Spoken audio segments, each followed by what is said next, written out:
Ladies and gentlemen, welcome back to True Life Podcast. Hope everybody's day is going beautiful. It's Monday.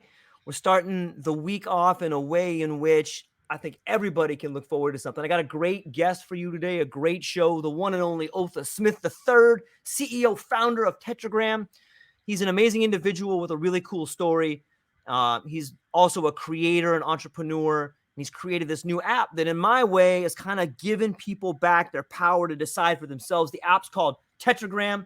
Tetragram is an SaaS platform positioned to be the Yelp of cannabis by empowering cannabis users and the industry and CBD consumers with the ability to track, rate, and share their personal experiences with cannabis and with others. In addition, Tetragram provides dispensaries, cultivators, and brands and medical professionals with the ability to advertise, connect, and engage directly with consumers and leverage our consumer outcome data to understand the impact of cannabis and CBD products. Otha, thanks for being here today, man. How you feeling? I'm feeling great, man. I love your energy. This is awesome. Thanks for having me. Yeah, hey, the pleasure's all mine. Shout out to Haley out there. Thanks for setting everything up. Absolutely. Shout out to Haley big time. Yeah, man. She's crushing it out there. She's an inspiration to a lot of people. Sisters in Psychedelics, check out Haley. She's over there. Yeah. Magic Myco. Woo! I was just telling Otha about you. Prepare to get stoked on this. My friend Doma in the chat right now. So, you know what? Tetragram. Why don't you just give people a basic foundation of, before we get into what it is, man, you got to give me a little bit of backstory on why this thing came to be. Yeah, no doubt, man. So, I've always been a fan of cannabis, right? Like ever since I was like 15, I grew up in a part of Southern Maryland that was like notorious for growing cannabis. Like, I had a friend that I went to high school with who actually dropped out of high school to follow the Grateful Dead, so like. I know that guy. Yeah, exactly. I just grew up with some really interesting people. We love plant-based medicine. We love, expanding our minds. And so, always been a fan of the plant. But unfortunately, it was in 2006 when I was in a traumatic car accident.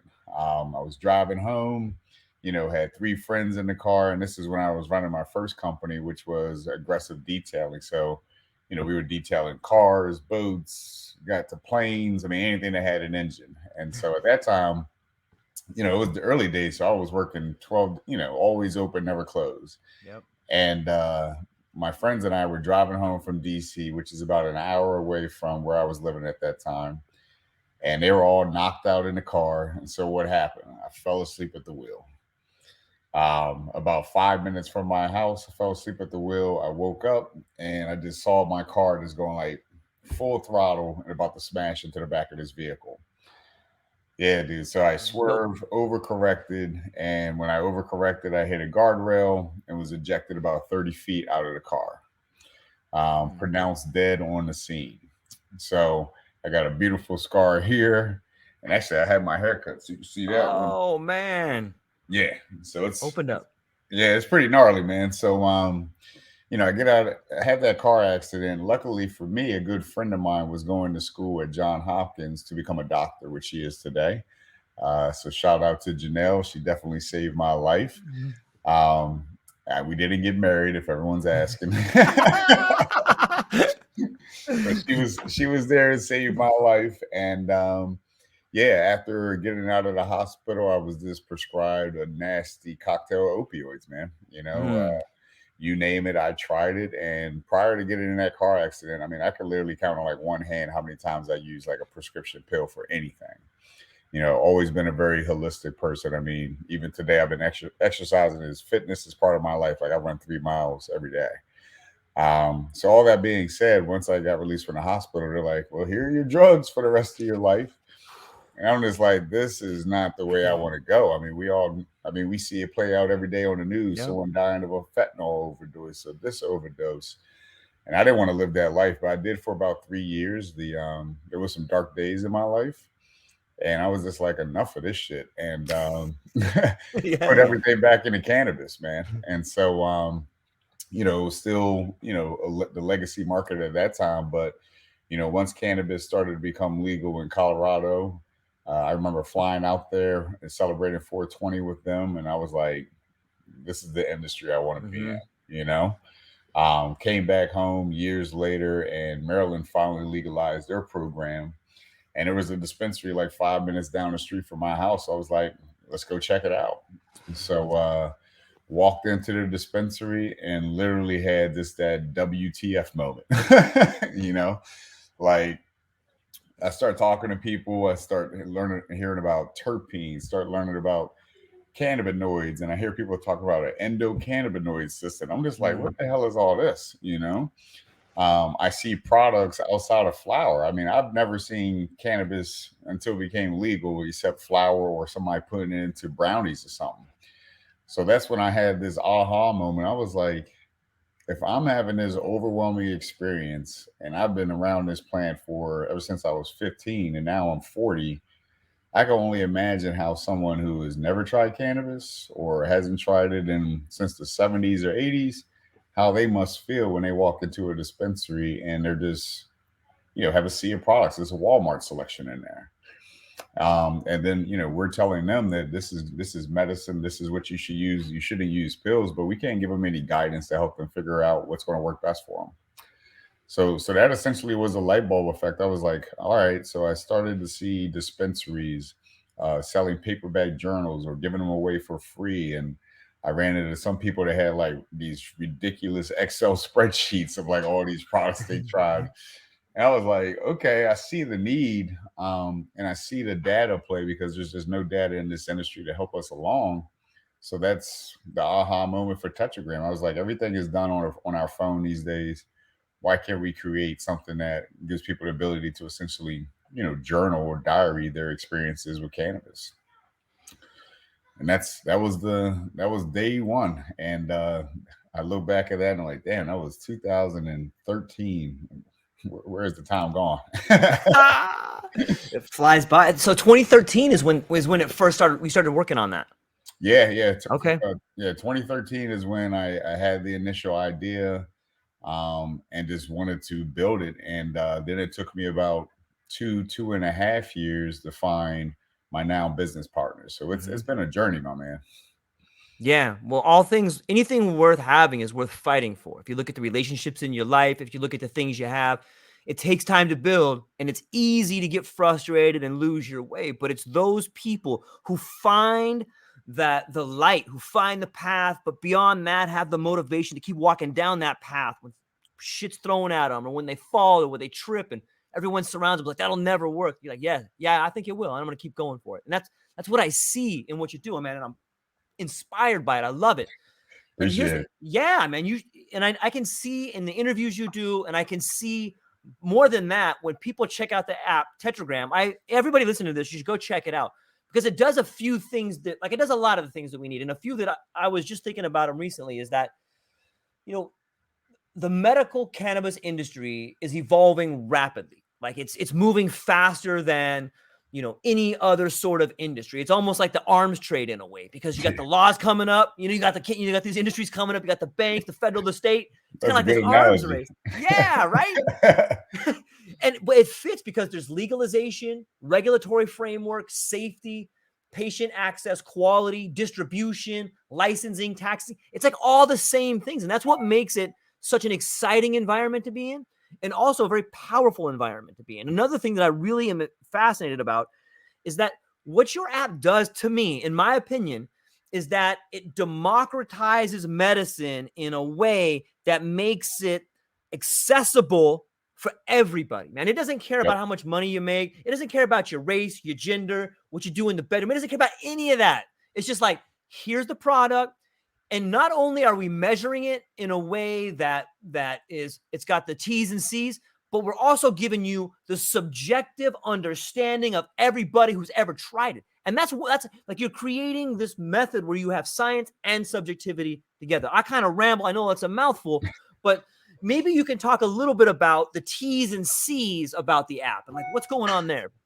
Yeah, I mean, one of the words I always like to use that's really been played out a lot by other industries and people, but like empowerment or, enrichment. And, that's really what I wanted to do with Tetragram, is give people the ability to empower themselves, as they travel down this road to figure out which cannabis product, which consumption method, which terpenes, which cannabinoids, are going to work best for me. I mean, that's just saying that alone is a mouthful, right? Yeah, totally, man.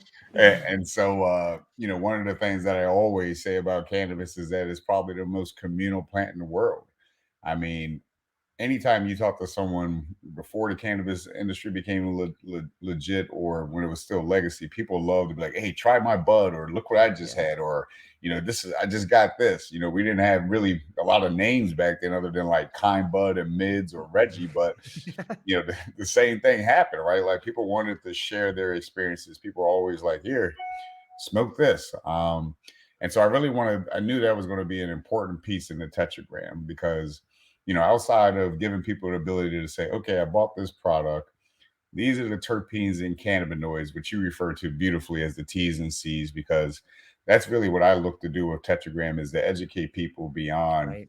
a Right. strain name. Because a strain name called Chernobyl or green crack, is it going to really help that 50-year-old who was looking at this from a cannabis perspective, a medical perspective, excuse me.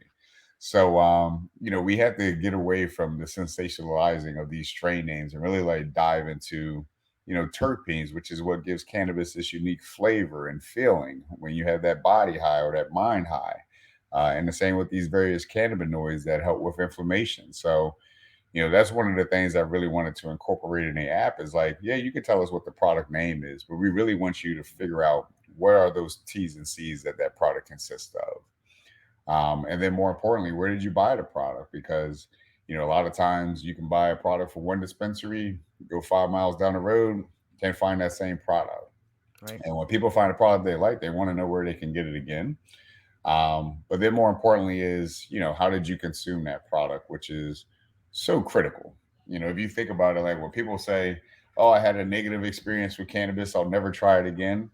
Chances are they took too much, right? It was an edible. Yeah. Yeah. Absolutely, man. So, we give people the ability to do that. But one of the things I always stress too is that Tetragram is HIPAA compliant. So, our slogan has always been built for patients by patients. So we understand the importance of protecting someone's personal information, their data.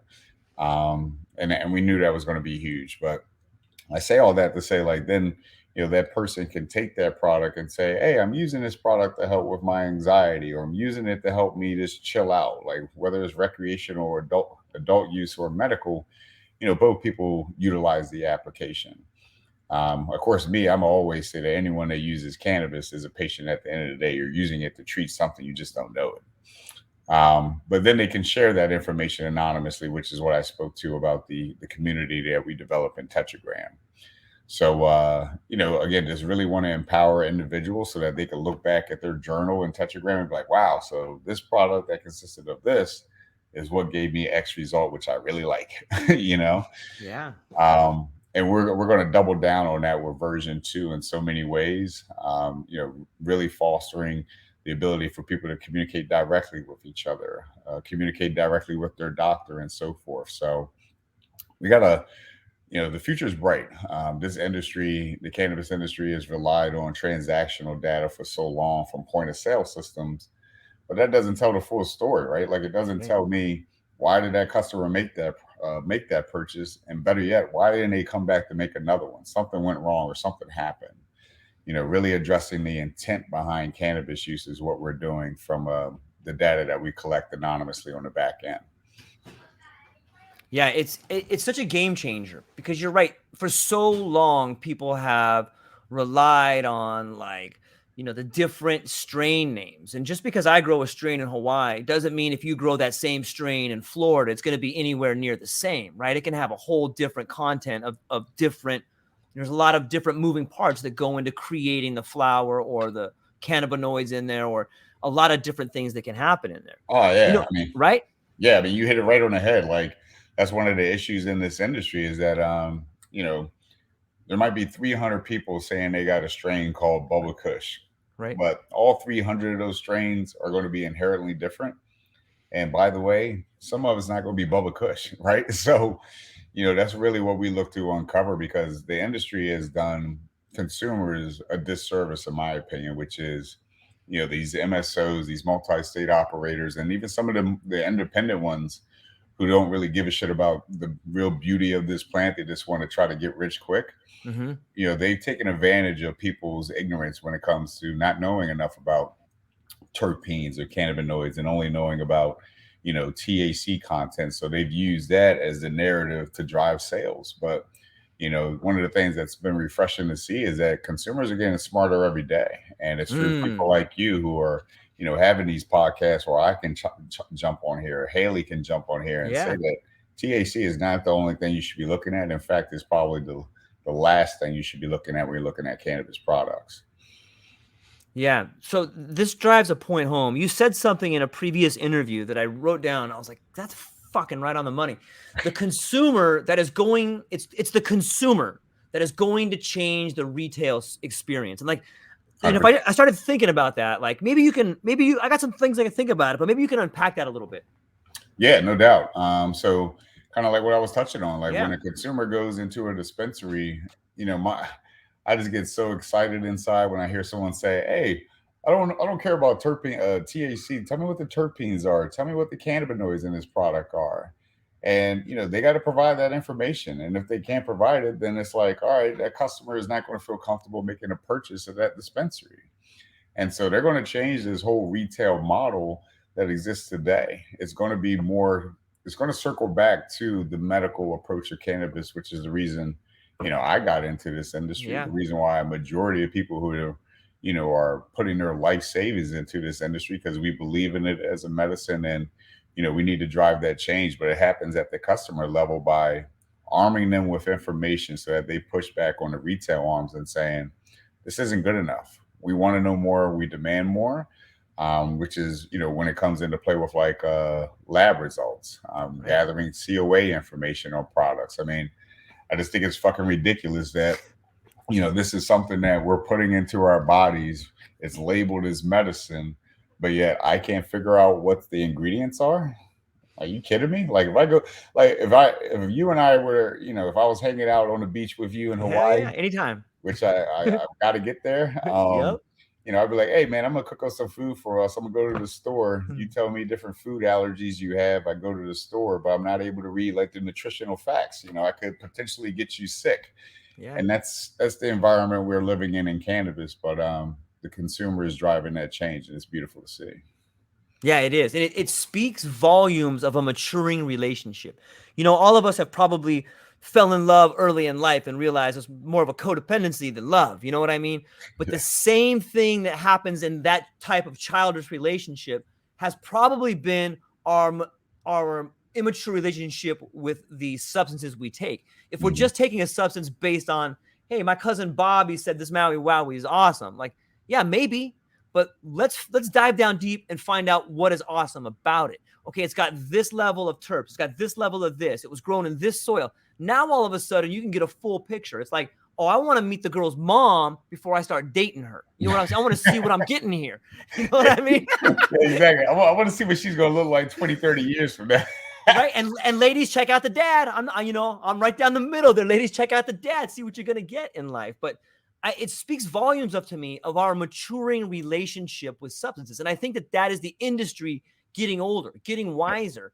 And I'm curious, is it possible for like a dispensary to have like a spectrometer or have something back there that measures that kind of stuff? How does a dispensary get that information on their packages?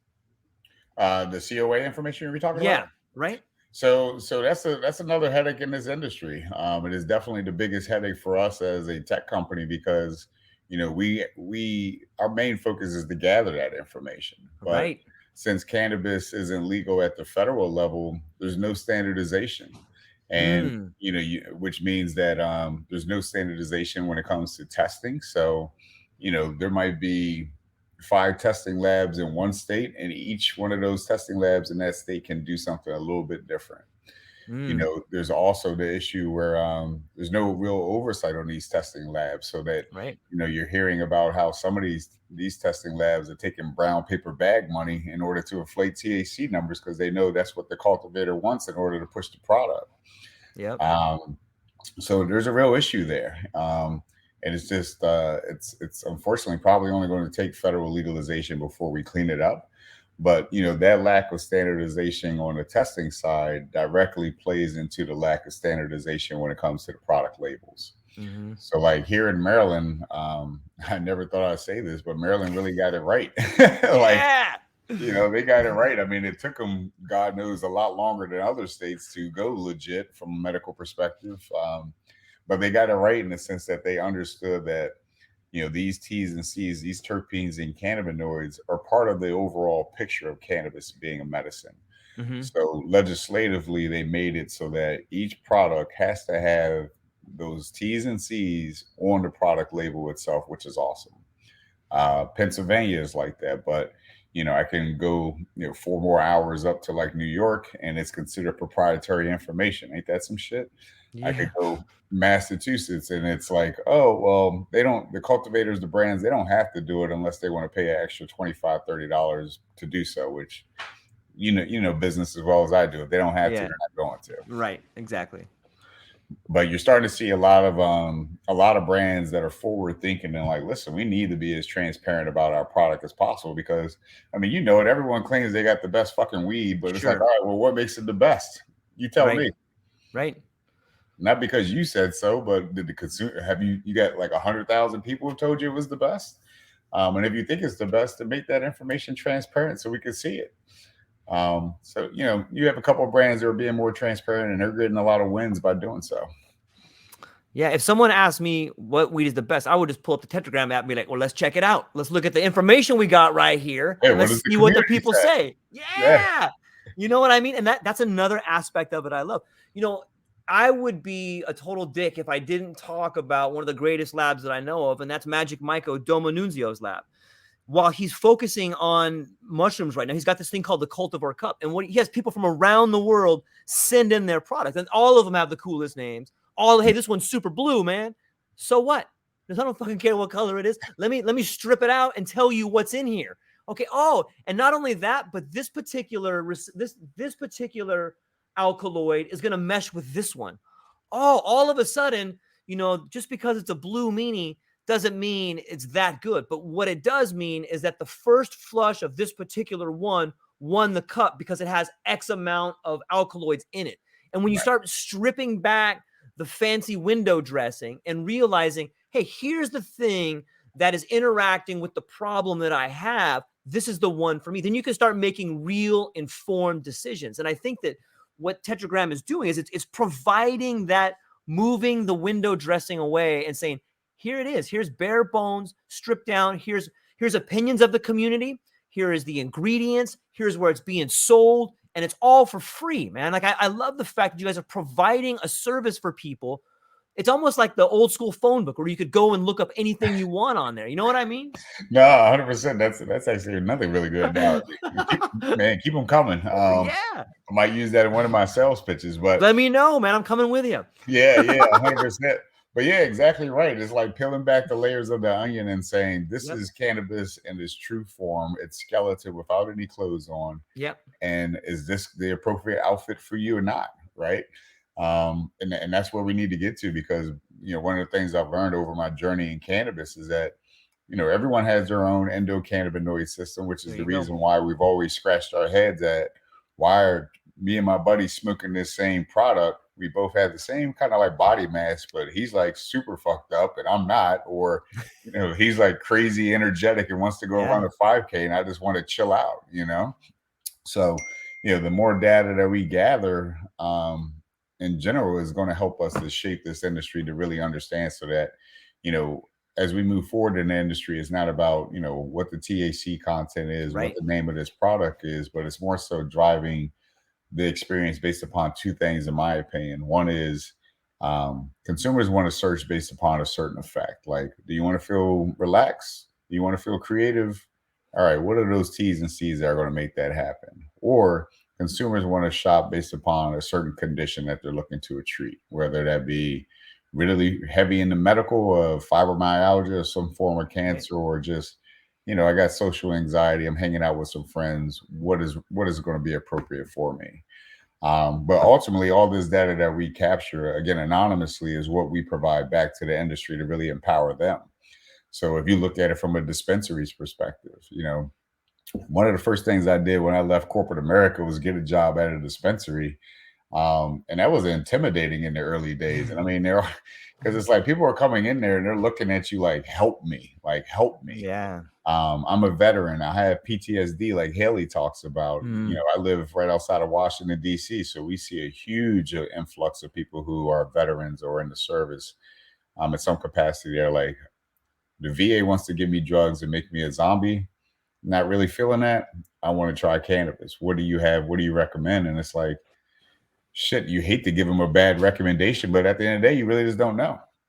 So, think about it through that lens, and it's like, okay, what if, Tetragram was available so that, all right, Otha, you suffer from PTSD. Well, 400,000 or whatever that number is, 400 people have used this product and found a lot of benefit with it. That's huge. That's huge. Yeah. And then you look at it from like a brand's perspective. Like brands get their hand slapped saying that this product is good for insomnia, this product is good for anxiety, but they don't have any data to back that up. I mean, I won't name names, but I've had conversations with some of the biggest edible manufacturers, and I'm like, you guys are crushing it. Give me some data. Like, what are people buying these products for? What do they like about it? They don't have a clue, man. And that's Yeah. scary. And then you look at it also from the medical side, which is again, where I've always positioned Tetragram is we have these doctors who, gone against the grain in terms of like their colleagues saying, well, that's the devil's lettuce, and why would you want to start recommending cannabis? We need to be using pharmacology and pills. And they followed their hearts and their passion Yeah. and said, no, I don't. I've seen what me prescribing prescription pills does to people long term. I mean, Yeah. don't get me started there, but it's like I don't even know how some people can live with themselves prescribing pills unless it's ultimately needed. Like we should put plant-based medicine first and make prescription pills opiate like a last resort. But I say all that to say that they're hungry for data. That's the way they're trained in school, is to look at data, look at outcomes associated with various drugs in order to make the proper recommendation. And they don't have that ability here until we create a tetragram. So I feel like we're just touching on every aspect of the industry. And, my ultimate goal is to, be locked sidearm with the customers who are driving the retail experience to change in the industry. And we're doing it from the data side. From the data side, from the ground up, there's a famous quote that I think it was Eugene Debs, who was like a famous leader, like a union guy. And he said, it's very difficult to get a man to understand something when his paycheck is dependent on him not understanding it. And when we start look at people that are offering pills, is like, hey, look at all this data. Nah, man, I can't see what you're saying. Of course not, because you're getting a giant check every single month, man. Just put on the blindfold, hand me the money, and you get the pills, man. It's no different than the brown bag for certification. It's just a higher level. You know what I mean?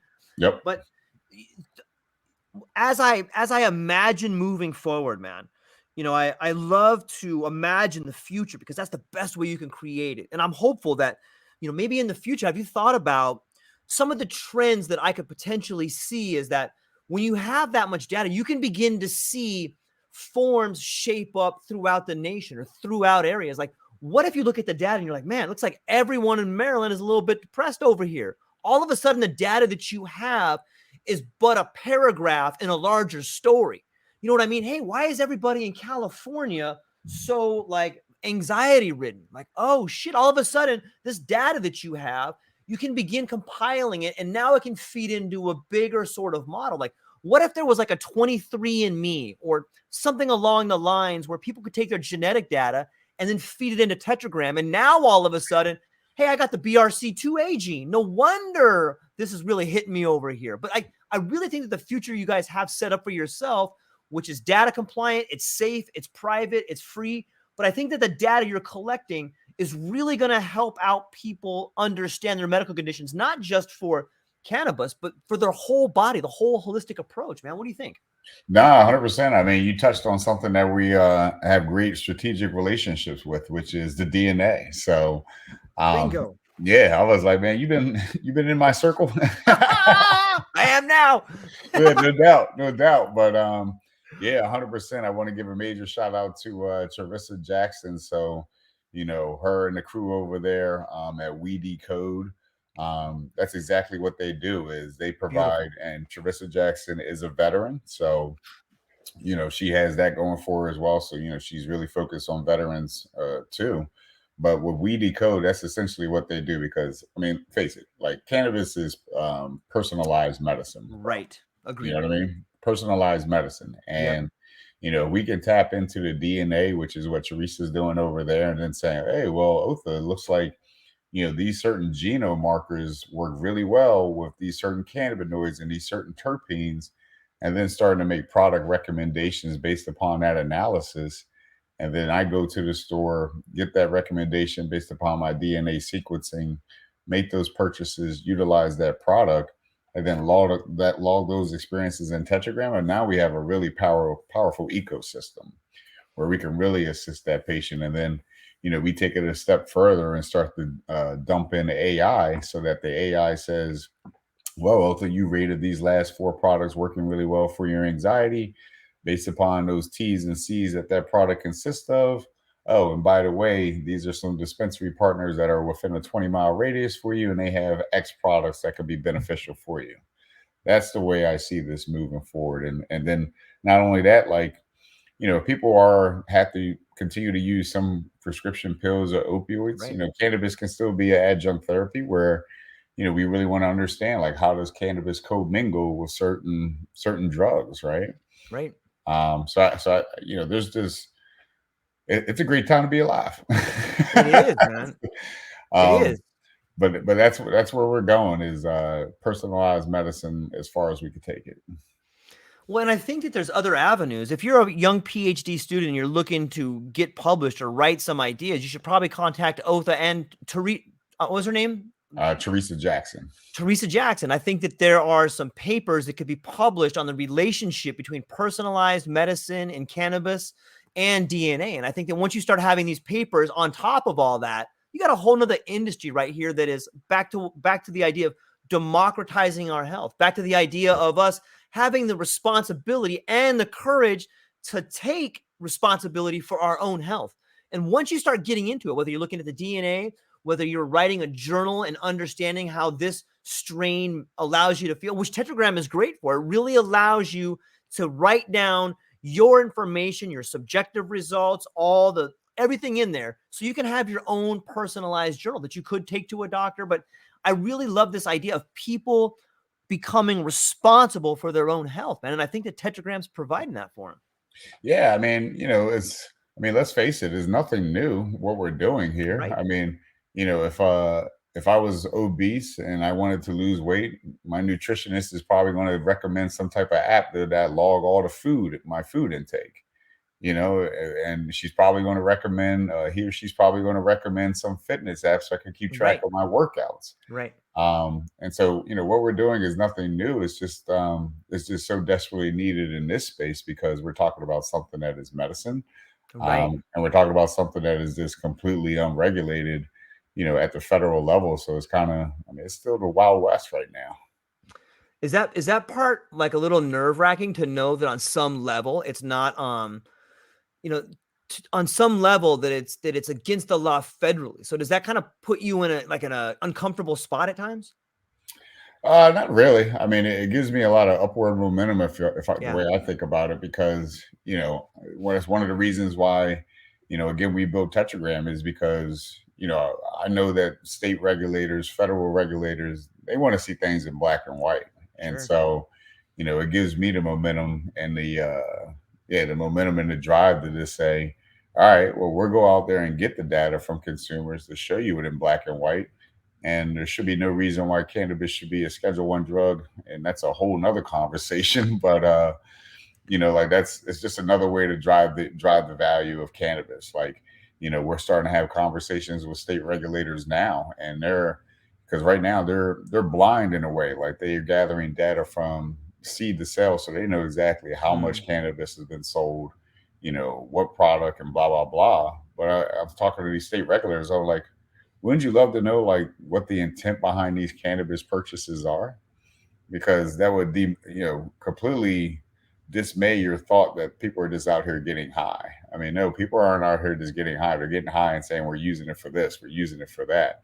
so it can really open up that lens broader, which is our ultimate goal. Yeah, in some ways that speaks volumes of our culture where look, we don't care about what's causing it. We just want to solve the symptoms of it. We just want to mask the symptoms. We don't really care about that. Like, it's such the wrong way to do it. Like that's the problem we have with addiction, right? Like someone is addicted to something because they have a giant hole in their life that's killing them. And so all of a sudden they're on this medical model where you're an addict. You have to have this. Now you can't have it. And they fall into this hole. And it just seems like that particular idea about addiction and solving symptoms instead of finding the intent of why things are happening. It seems to be a problem, right?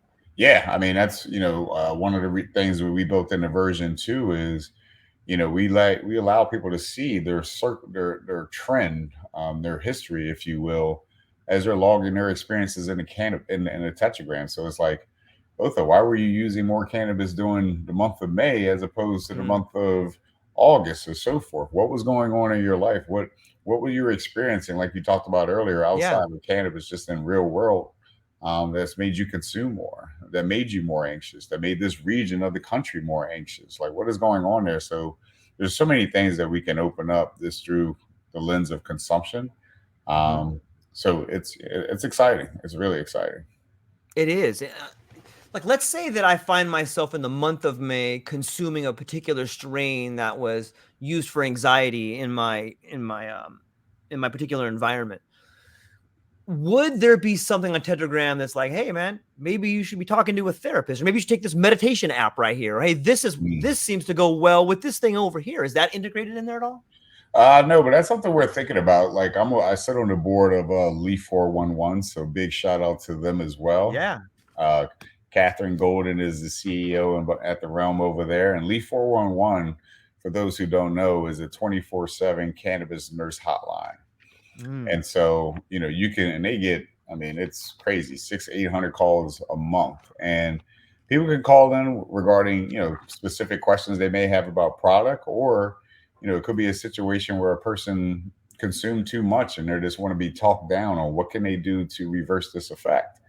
And so that's something I want to integrate into Tetragram at some point, is because if you go through version 2 and you start rating your product, one of the questions we now ask you is, did it meet your health goal? And if they say no, I want to give that consumer the ability to say, well, would you like to contact the nurse right away? And then they can say yes, and then their phone will start ringing. So, it's just another way to provide more tools to people that can, help them figure it out. Yeah, it does. And then theoretically it could provide people with the information they need for whatever avenue they want to explore. When it comes to data, I know that you guys, it's safe, it's free, and you're not tracking anyone's personal data. But is there a paradox there? Do you know where one strain comes from? And I know it's not strain dependent, but how do you tell if, like, what's happening in Maryland is the same thing that's happening in New York? Is there a way to tell if it's the same terp count, or does that make sense? Can you track where the product is moving from? I mean, that's our ultimate goal, and that's what I was talking about, which is it's really tough for us to do, but we will get there. Whether it be through us just banging down the door, the consumer continue to bang down the door asking for it, or we get some standardization at some point. But yeah, I mean, that's any version 2, any cultivator brand that we work with, we're going to request that we get that COA information, regardless if they're in multiple states, because, products grown in one state could be completely different than products grown in the other state, even though you're following the same guidelines, the same process to create that product. Just difference in humidity, given what region you live in, can alter, the product. And so, that's really where we want to get to, is like, so like, for example, X, Y, and Z cultivator in Maine also has a cultivation facility in Maryland. They're growing the exact same strains, but why are they different? And that's what we want to understand. Yeah, there's a lot of. It's kind of like wine, right? Like, Bordeaux wine is Bordeaux for a reason, because it's grown in that region. And you have champagne that is, if it's going to be classified as real champagne, it has to be grown in Champagne. So it's just that play that we really need to understand in cannabis. Yeah, the wine industry is a great model for it. I don't understand why, and maybe you can, but the same way Sonoma County is synonymous with wine tasting, maybe that there should be parts of Oregon that are synonymous with cannabis tasting, and Mhm. do you ever, sometimes when I look at the psychedelic industry right now, I know that the emphasis is on health because that's where the money is, but there's so much more that goes to it. Do you ever think sometimes in the cannabis industry that it's just leaning too heavy on the fragility of the human people, like on the health aspect of it? Because there's a lot of other avenues too, right? Yeah, totally, totally. I think I think we're doing. I think we're not doing enough right here to really talk about the health aspects of cannabis. But yeah, it's such a utilitarian plant that it Yeah. can be used in just so many ways. I mean, it's such a utility. Whether it could be not just cannabis consumption, but even this. The fiber of these cannabis plants can be used in textiles. I mean, Yeah. way back in the day, like you were required by law to grow hemp, you know? So it's just, there's so many applications for cannabis outside of just like medicinal use. Could be used to create products. I mean, the possibilities are endless. But Yeah. mushrooms, psychedelics is something that we really have a good focus and a strong interest in as well. We've had so many people say, "Hey, I love Tetragram. It gives me the ability to document my cannabis use." But I use mushrooms too, and it's kind of the same game where I talk to so many people on the mushroom side, and it's the same problem where there's Yeah. thousands of different varieties of mushrooms. Right. And what those mushrooms are consisting of is slightly less complex than cannabis, where you have like 200 plus different cannabinoids and so forth. But the same thing plays out, and I'm a big fan of mushrooms too. So I'd love to track it. Yeah, man. Yeah.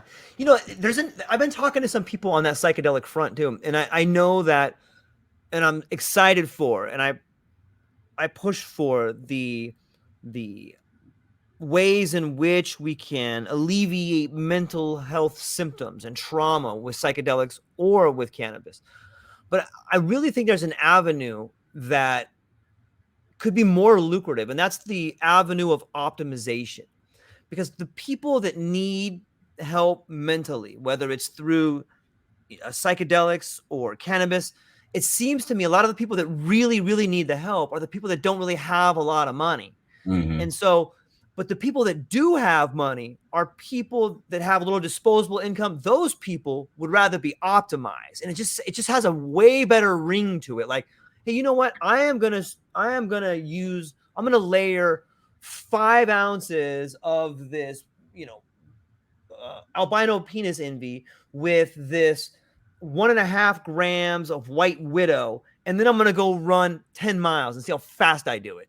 You know what I mean? I'm gonna work Yeah. with Otha Smith, who's a coach in not only these particular substances, but he's also like a strength training coach. And here's the Otha Smith third protocol. It's this, this, and this. Yep. And I think that on some level, like that's what we're moving towards, because that's exciting to me. And I do see people coming for help, but I think that there's centers where you could, and I think in a way, Tetragram's always doing this. If you are combining the ideas of meditation, combining the ideas of diet, combining the ideas of an edible, and then you layer in another psychedelic, I think that you can really blow past a maximum weight or blow past any sort of resistance zone, because now you have the ability to be in a different heightened state of awareness. And when you do that, you can really blow past any goals, man.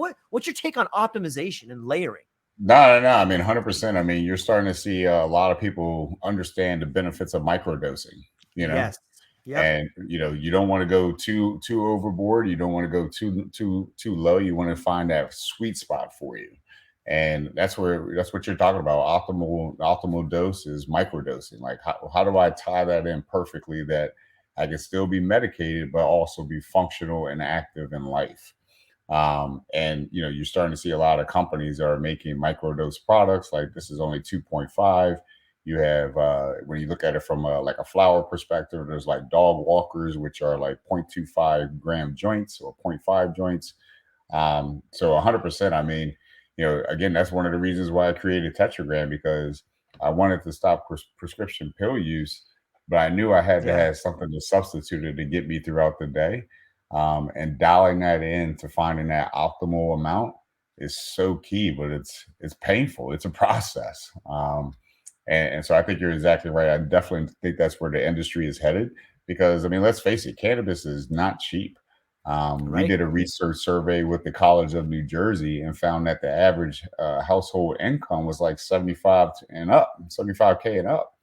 And I see the same thing happening with psilocybin, where you're starting to see these psychotherapists, and they're charging like $2,000 for a session. I'm just like, how does the average person, have the ability to afford that? I know mushrooms don't cost that much, so where's all this extra overhead cost going? Yeah. So Yeah. it'll be interesting to see how it shakes out. But access is something that everyone needs to be privileged to, which is why I think the word recreational should be abolished from the cannabis industry because Mm. it kind of downgrades the medicinal aspect and just the power of Mm. this beautiful plant. Adult use should be the way that we talk about it when we're talking about like access 21 and up, not recreational. Mm. Yeah, I like that idea. You know, I, here's our friend Domo coming over here, and he's speaking about apps. He says we have shared an open source ELN system with our public COAs, SOPs, and experiments and in testing data for fungi. App to accompany it like this may be good for our more. Yeah, Domo, this is exactly Absolutely. it. Like, right, like that's kind of what you're saying. Like here's all the info. We're putting it all out here, and you're just laying it bare, right?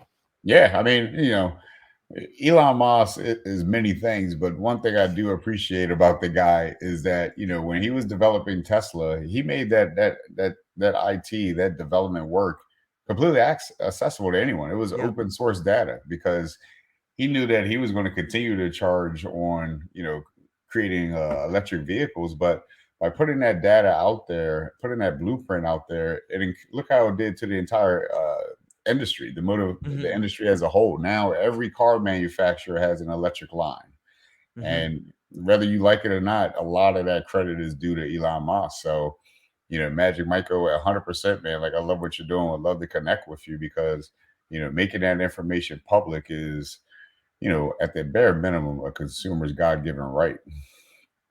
Yeah. So it's a weird thing of how and I'm sure you've been through this before, man. Like we come up in our lives and we struggle and we fight and then we make it somewhere and things kind of change a little bit, man. Like you have a beautiful thing that you got going on here, man. What happens when Pfizer comes to you and is like, Otha, I need you to come in this back room. See this pile of money over here? It's all yours. You got to sign this thing, though, man. You ready for that moment? I don't know, man.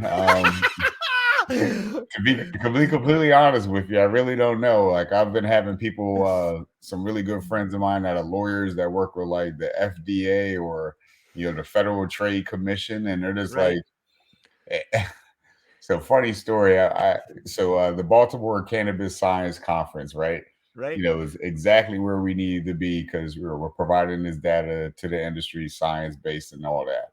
And I had this woman come up to me, and she was like, "Tell me about Tetragram." So I told her about it, and then she was just like, "The government's going to take your data. The government's going to take your company. I'm telling you, the government's coming for you one day." And that was probably 2 years ago. And then, sure as shit, I talked to a good friend of mine who was a really high profile lawyer. And she's like, "You need to be prepared for this." And I'm just like, well, damn, that woman was right. So, I don't know, man. It's I'll just wait when I get the knock at the door and see it. But it's not going to be one of those things where I'm just going to sell out to them and be like, "All right, now you can take this data and make Yeah. synthetic cannabis." Like that shit ain't happening. I love it, man. I love it.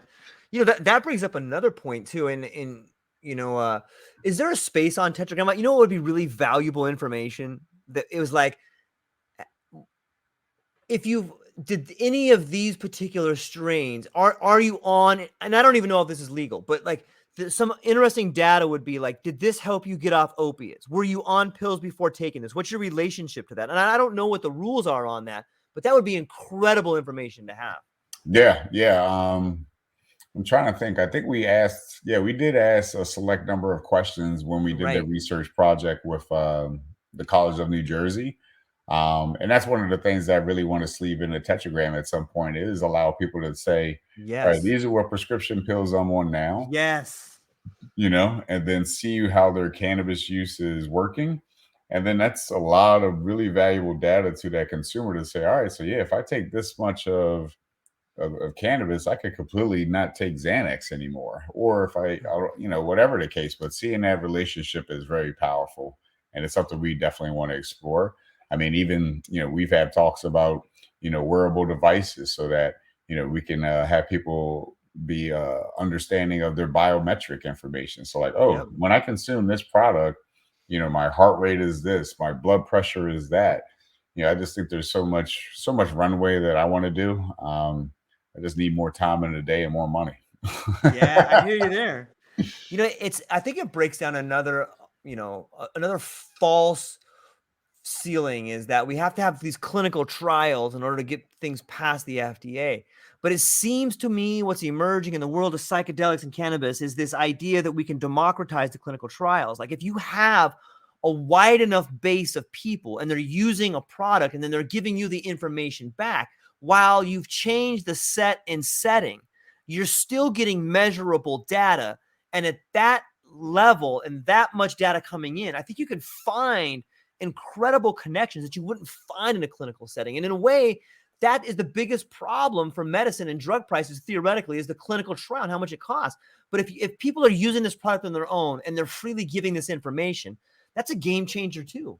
Yeah, I mean, you took the words out of my mouth when people like sometimes we'll get some people, some of them I'll say they're haters, but some of them are researchers, and I get it. Like they come from the world where everything is clinical, controlled, the whole nine. And I get that aspect of it, and I appreciate it too. But to your point, like you said, like once we get enough data at the masses level, then it's like, how can you refute this information? And furthermore, when people are in their own setting, their own comfort zone, the drugs Yeah. have a totally different Yes. interaction than when they're in a controlled environment.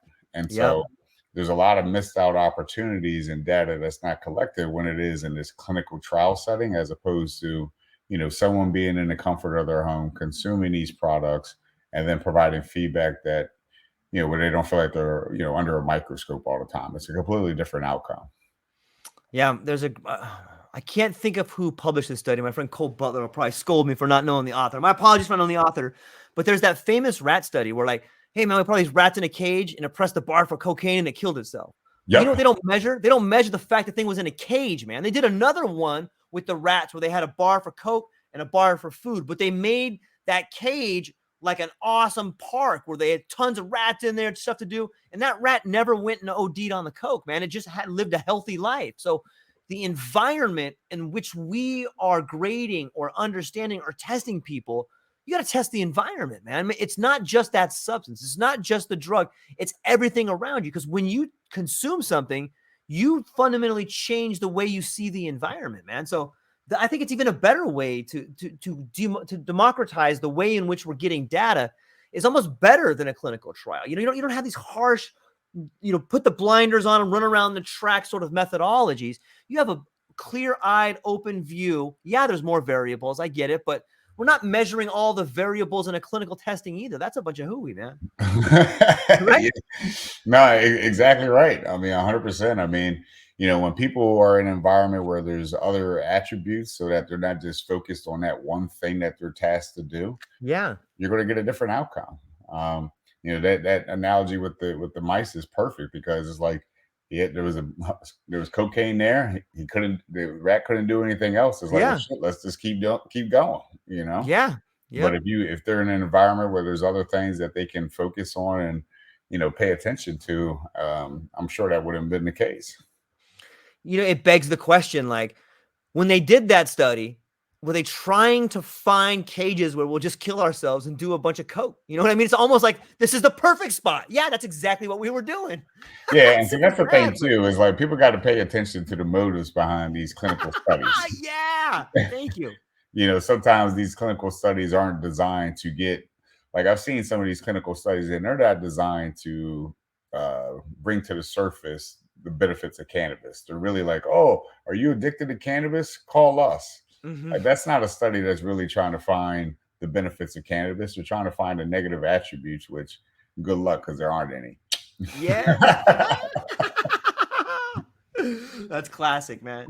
Oh, so we're coming up on an hour, man. I gotta tell you, I'm always incredibly impressed when I get to have a conversation and it goes down very interesting roads that I never thought it would go down, man. This is really fun, and I'm super stoked on Tetragram. I'm super stoked on cool people inventing ways to translate their vision into reality, and that reality becomes something awesome for everybody, man. So you and your entire team, man. I don't have a hat, but if I did, I'd take it off to you.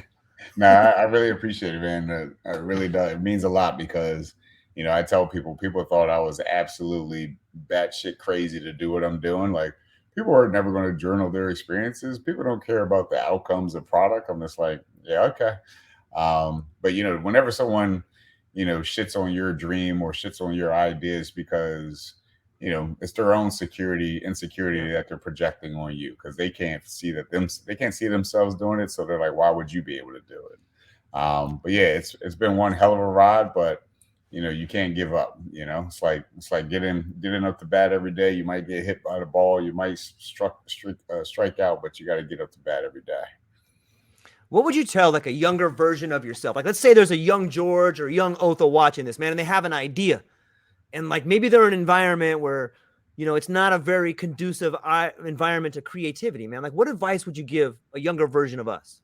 The biggest thing I would tell people, entrepreneurs or just in general, is the team that you start with, if you do start with a team, might not be the team that you finish with. And that's perfectly okay. Some there are people that come into your life for a season, but they're not there to be there for an eternity. I started with, I had two business partners, but there are other people that were business partners in Tetragram, but they delivered value to a certain extent, and then it was just time to move on. So that was hard for me to digest initially, but then, I gotta keep, I gotta stay motivated because this is my baby, this is my dream, and people will come to you that will help you. It's just staying dedicated and staying motivated to push forward regardless of what is thrown in front of you. So that's what I would say is regardless of who you've started with, they don't finish with you, it's okay. You just keep going. Man, I love it. I love the idea of overcoming adversity and embracing the uncertainty, because that's where it's at, man. That's where the juice is at. Yeah. I mean, no one there's no way you can experience pleasure unless you've had pain because you don't know what it is. Yeah. You don't know what glory is until you've gone through the pain. So, nothing is made easy or else everyone will fucking do it. That's so true, man. So what's up? When can we expect 2.0, man? Is that going to be next year, the year after that, 6 months? What do you got a Oh timeline hell on no, that, man! boy? I'm looking to drop this sucker in like sometime in August, man. Like Oh, my birthday is August 9th, so if we could get drop it on August 9th, that would be ideal. But yeah, it's time to get it out. I've actually had my tech investor, shout out to Eric Middleton, with One Rivet. He was like, Otha, we're searching for perfection here, it seems like. I'm like, I know, Eric, we're gonna get it out the door. So the time is now, and right now we're just, finding small little bugs. I mean, every day we're getting closer. So, how technology is, it's never finished. But yeah, August is my goal.